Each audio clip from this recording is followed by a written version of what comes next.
এই যে গেটটা দেখতে পাচ্ছ না, এইটা হচ্ছে বাঁকুড়া বইমেলার গেটটা। এই গেট থেকে শুরু হচ্ছে ভিতরে যাওয়ার, ঠিক আছে? তারপর দেখতে থাকো, আরও দেখাচ্ছি।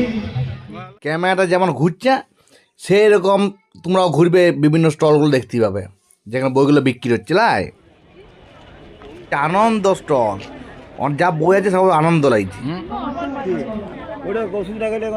এরপর যে স্টলটা আসছে, এই স্টলটা দেখতে পাবে ফুলঝুরি, আর লোকের মুখে ঝুড়ি দেখেছি, এখানে ফুলের ঝুড়ি আছে। এখানে লাভের চিহ্ন দেখতে পাচ্ছ। এখানে বলছে মন বুঝবে কি করে। এখন মন বলে কোনো কিছু নাই, তো কি বুঝবো? সেই দেখতে দেখতে আমরা চলে এলাম আবার যে স্কুটিগুলো বিক্রি হচ্ছে সেই স্কুটির এখানে।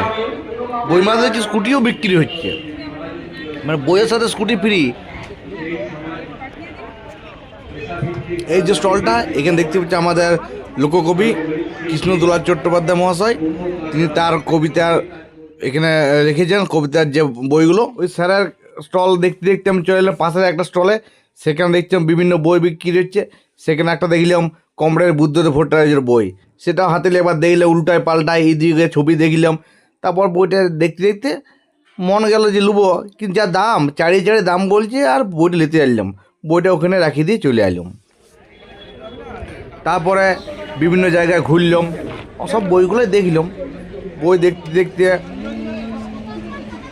ক্ষুদ্রপত্র পত্রিকা দেখতে দেখতে এই যে পিঙ্ক পিঙ্ক রঙের বেলুনের মতো প্লাস্টিক ভরা আছে, সেগুলো খাইলাম। সেই খাওয়ার পরে চারদিকে ঘুরতে ঘুরতে ইয়ার দেখলাম বিভিন্ন রকম কাগজ দিচ্ছে। বাঁকুড়া একটা সিনেমা তৈরি হয়েছিল, সেই সিনেমাটা হবে। তারপর বইমেলা স্টেজটা দেখলাম ফাঁকা, কেন সে কোনো অনুষ্ঠান হয় নাই, শুধু কিছু বক্তৃতা চলছিল। তো আস্তে আস্তে সন্ধ্যা হয়ে গেল। সন্ধ্যা হতে হতে দেখলাম এটা কুড়কুড়ে বিকছে, লাইট জ্বলছে দিপিক দিপিক করে। সে ঘুরতে ঘুরতে আবার এক দুটো বইয়ের স্টল ঘুরলাম। তারপর আস্তে আস্তে মোমো টোমো খাইলাম আর ঘর চলে এলাম।